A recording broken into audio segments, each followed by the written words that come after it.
आणि या नंतरची बातमी धुरंधरची, बॉलिवूडच्या धुरंधरची।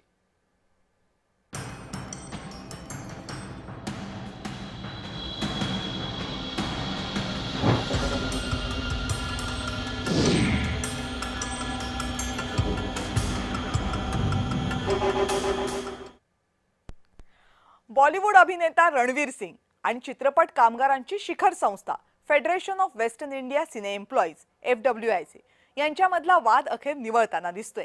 कारण रणवीर सिंगने पाठवलेल्या कायदेशीर नोटीस नंतर FWICने त्याच्या विरोधात जारी केलेलं असहकार धोरण मागे घेण्याची घोषणा केली आहे। सिने अँड टीव्ही आर्टिस्ट असोसिएशन आणि Indian motion pictures producers association यांच्या विनंतीवरून हा निर्णय घेण्यात आल्याची माहिती FWICचे अध्यक्ष BN तिवारी यांनी बुधवारी दिली।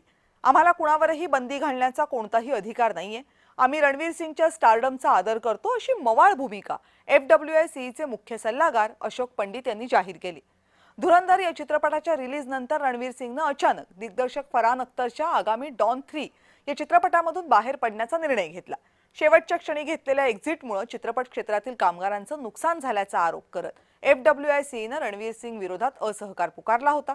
या कारवाईला आव्हान देत रणवीर सिंगने मंगळवारी FWICला थेट कायदेशीर नोटीस बजावली होती।